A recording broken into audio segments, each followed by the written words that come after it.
Channel Mahalakshmi की ओर से आप सबको सादर जय जिनेंद्र। 15 अक्टूबर गुरुवार झरोखा आसपास के अंदर क्या लेकर आए हैं कुछ खास आपको बता देते हैं आज की बात। जी हाँ, कल दिखाया था हमने किसी तरीके से हमारे कहते हैं वर्ल्ड के ग्रेट वंडर्स में गिने जाने वाली श्रवण बेलकुल की 57 फुट उत्तंग प्रतिमा के बारे में कितना गंदा चश्मा लगाकर उस पर गंदे शब्द लिखे गए हैं। शर्म आती है ऐसे शब्दों को कहने पर। सबसे श्रेष्ठतम संत आचार्य श्री के बारे में कितनी गंदी टिप्पणी की गई है और आचार्य श्री पुष्पदान सागर जी के चित्र के साथ हथकड़ियां बनाकर क्या गंदा लिखा गया है। ये एक बात नहीं है।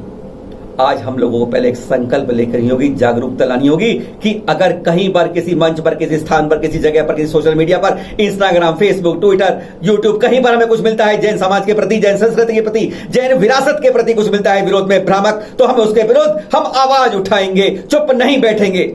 क्योंकि हमारी आज के मौन की स्वीकृति को हमें स्वीकृति मानी जा रही है, हमारी चुप्पी को हमें कायरता मनाया जा रहा है। हम चुप रहते हैं तो समझते हैं हम सही कह रहे, लिख रहे हैं, जो बने हैं, और एक के बाद एक हम बढ़ते जाते हैं। चाहे वो मौलाना इर्जिस रहे हो, चाहे वह अमेरिका के अंदर हमारी मूर्तियों को किस तरीके से परिभाषित करके गंदा उनके साथ व्यवहार किया जा रहा हो, चाहे ये केला जैसे इंस्टाग्राम पर बदतमीजी की अपनी कहते हर सीमाएं लांग रहे हो। पर अफसोस तो तब होता है इससे ज्यादा जब हमारे ही जैन लोग के अंदर ही हम लोग खराब हो जाते हैं। इतनी गंदी बात होती है जब कुछ भक्त कहलाने हो जो होने चाहिए वो कम खत बन जाते हैं और अपने ही साधुओं पर गलत अनर्गल टिप्पणियां करते हैं। नाम बताने की जरूरत नहीं है। कोई जेल में जाकर छूट रहा है तो फख्र होता है, जमानत मिल गई। अरे ऐसे काम हमने करते ही क्यों है? ये कारागार जेल उन लोगों के लिए है जो गंदे काम करके जाते हैं, उन जगह पहुंचाया जाता है उन्हें। हमारा ही जैन बंधु, हमारे ही जैन साधु श्रेष्ठतम साधुओं पर टिप्पणी करे। अरे कैसी क्या होती है। और आज ऐसे ही एक जैन को दिखाते हैं हम आपको। 2 मिनट का वीडियो है उसको बस, हम ज्यादा नहीं, क्योंकि जिस तरीके से बातें आ रही हैं हम सबको इनके विरुद्ध आवाज उठानी पड़ेगी। कहते हैं मैं बचपन से लेके अब तक जैन है, 5 साल से कुछ नहीं समझ पा रहे कि जैन प्रिंसिपल्स क्या होते हैं। उन्हें बिल्कुल पसंद नहीं आते जैन प्रिंसिपल्स। अरे जैन कुल के लिए देश के नहीं दुनिया के सारे नेता हैं, आर्टिस्ट हैं, सामाजिक लोग हैं, तरसते हैं कि अगला जन्म हमारा इस जैन कुल में हो। बड़े बड़े लोग तरसते हैं और ऐसे ही नहीं मिलता जैन कुल। और उसके बाद ये कह दो कि हमें शाकाहार से ज्यादा मांसाहार का पसंद आ रहा है, उस तरह के लोग पसंद आ रहे हैं। हमें अपने धर्म की बजाय उस धर्म के अंदर रुचि हो रही है। अरे वह धर्म जिसके लिए दुनिया आकर इस धर्म के प्रति तरसती है, इसकी तप और त्याग को पराकाष्ठा के लिए पूरी दुनिया इसके कदम चूमती है। और उस धर्म के प्रति हम कहते हैं हमें समझ नहीं आता, इसके प्रिंसिपल्स बराबर लगते हैं। अरे शर्म आती है कि कैसे हम उस जैन कुल में जन्म लेकर हम अपने को जैन सिद्धांतों में ढाल नहीं पा रहे। शुरुआत आज इसी झरोखा से है। आवाज उठाइएगा हर विरोध में जहां पर जैन संस्कृति, जैन विरासत, जैन धर्म, जैन प्रभु, जैन गुरुओं के प्रति कहीं भी भ्रामक गलत टिप्पणियां हो तो जरूर मंच पर लाकर उसको सरे आम नंगा कीजिएगा। हम तो यह तक कहते हैं, क्योंकि जब तक हमारी आवाज नहीं उठेगी तब तक ये गलत उड़ने वाली बातें चुप नहीं होंगी। शुरुआत करते हैं इन तुषार शाह जैन से। अस्सलाम वालेकुम जाकिर भाई, मेरा नाम तुषार शाह है। मैं जैन गुजराती हूँ सर।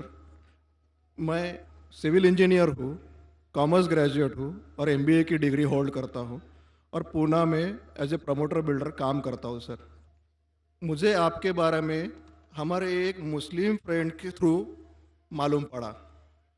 उन्होंने आपका एक सीडी मुझे दिया जो कि वेज और नॉन वेज के ऊपर आपका डिबेट था सर, और वो आपने जैन लोगों के साथ किया था। वो मैंने देखा और मुझे बहुत अच्छा लगा सर, और मैं तब से आपका फ़ैन हुआ। तकरीबन 5 साल पहले ये भी जैन प्रिंसिपल्स है या जो भी राइट्स और रिचुअल जैन लोग फॉलो करते हैं, ये बचपन से लेके आज तक मैं समझने में फेल रहा हूँ सर। एक भी उनका प्रिंसिपल मुझे लॉजिकली एक्सेप्ट नहीं हो रहा है सर। कॉन्ट्ररी इस्लाम के जितने भी प्रिंसिपल मुझे मालूम पड़े, जो कि आपके थ्रू मालूम पड़े, 99.99% एक्सेप्ट हो रहे हैं, वो भी लॉजिकली सर। इससे मुसलमान लोगों को तो बहुत फ़ायदा होता नज़र आ रहा है, लेकिन उससे कहीं ज़्यादा फ़ायदा इस्लाम के बगैर जो मज़हब है उनको होता नज़र आ रहा है सर। कारण मुझे मुझे जो ध्यान में आ रहा है ये है कि इस टीवी थ्रू बगैर इस्लामी मजहब की जो किताबें हैं उस पर रोशनी डाली जा रही है सर, और उन लोगों को ये मालूमात मिल रही है कि उनके बुनियादी वसूल क्या है, उनके प्रिंसिपल्स क्या है। और आज जो नॉन मुस्लिम लोग हैं उनमें एक हिम्मत आ रही है कि वो उनके सो कॉल्ड धर्मगुरु को सवाल पूछने की ताकत रख रहे हैं। जो कुछ हम सुन रहे हैं ये सही है क्या, पूछने की हिम्मत आ रही है सर, और ये हिम्मत थोड़े दिन में बहुत बढ़ जाएंगी सर। इसे रोकना अब मुश्किल है। ऐसी मानवीय सेवा को बारंबार प्रणाम। कभी बाढ़, कभी भूकंप, कभी किसी और प्राकृतिक या मानवीय विपदा के कारण जैन बंधु सहयोग कल्याण के लिए सदा अग्रिम पंक्ति में खड़े होते हैं। ऐसे ही सहयोग कर रहा है कोरोना काल में जैन संघ पुणे। गरीब परिवारों को 2000 रुपये की सहायता मिल रही है लगातार। जैसे यहाँ आपको कोल्हापुर के आलते गांव की विधवा महिला का घर दिखा रहे हैं। जब उसके घर सहयोग देने पहुँचे, उम्र है 70 वर्ष, ना कोई बच्चा, ना कोई परिवार, ना खेती है, ना कोई दाना है। घर भी देखो जैसे खुले आसमान के नीचे इस बेचारी का एक ठिकाना है। 10 बाई 13 की जगह है और कुछ भी नहीं। देखकर इस दृश्य को आंखें स्वतः ही नम हो जाती हैं। 2000 से क्या होगा जिसके घर में ना खाने को है, ना पहनने को है, ना कुछ नहीं है। और उन्होंने तत्काल फिर 8 दिन में इसका एक टीन शेड का एक बाथरूम सहित मकान बनवा कर दिया। लाइट की व्यवस्था की गई, कपड़े, बर्तन, अन्य जरूरत का सारा सामान भी दिया। धन्य है ऐसा जैन संघ। और यह चित्र बयान करता है तब और अब का दृश्य, यानी उस बेचारी वृद्धा को सहायता से पहले कैसी थी और अब कैसे है। कहते हैं वास्तव में यही सच्ची पूजा है, यही सच्ची भगवान के प्रति हमारी भक्ति है। ऐसे ही गरीब महिला के घर लाइट की व्यवस्था नहीं की जा रही है, जहां 5 माह से हर बार 1-1 हज़ार रुपये इसके बैंक में दे रहे हैं, पर ये बैंक से निकाल नहीं रही थी। तो वह बोलती है कि गैस का कनेक्शन लेना है। अफसोस है कि सरकारी दरावे तो खूब होते हैं, पर बरसों से कोशिश के बावजूद उज्ज्वला योजना में गैस कनेक्शन नहीं मिल पाया था। अब आप देख रहे हैं 70 साल के वृद्ध यहाँ पर अकेले रहते हैं, पति पत्नी। बारिश में इनकी छत गिर गई थी, पुत्र कोई नहीं है, लड़कियों की शादी कर दी गई। छत गिरने से चोटें भी आई, बनवाने के लिए पैसे नहीं है। अब इनके घर की मरम्मत करवा दी गई है। ऐसे हमें कई मिसालें मिली हैं। धन्य हैं जैन संघ पुणे। जानकारी में सहयोग दिया ब्रह्मचारी भैया अभय कुमार बरगाले सांगली से। सरकारी संग्रहालय में हो रही तीर्थंकर प्रतिमाओं की दुर्दशा। मध्य प्रदेश के अशोकनगर के चंदेरी में, या कहें बुंदेलखंड और मालवा की सीमा पर, वह स्थान जो ऐतिहासिक धरोहरों के लिए प्रसिद्ध है। यहाँ चंदेरी का किला, चंदेरी संग्रहालय, जैन मंदिर, सुंदर झीलें, बहुत कुछ आकर्षण के केंद्र हैं। यहीं भारतीय पुरातत्व सर्वेक्षण ने 1999 में सिंगापुर महल में एक संग्रहालय की स्थापना की, जिसे 2008 में स्थानांतरित कर दिया गया। पर मिली जानकारी के अनुसार यहाँ पर तीर्थंकर प्रतिमाओं की उचित संरक्षण करने की बजाय उनकी दुर्दशा ज़्यादा हो रही है। स्थानीय संस्थाओं को इनके उचित संरक्षण के लिए तुरंत पुरातत्व विभाग से संपर्क करना चाहिए। मुनि श्री प्रबल सागर जी पर हमला करने वाला अब नहीं रहा। हाँ, आज से 7 साल पहले का दृश्य है।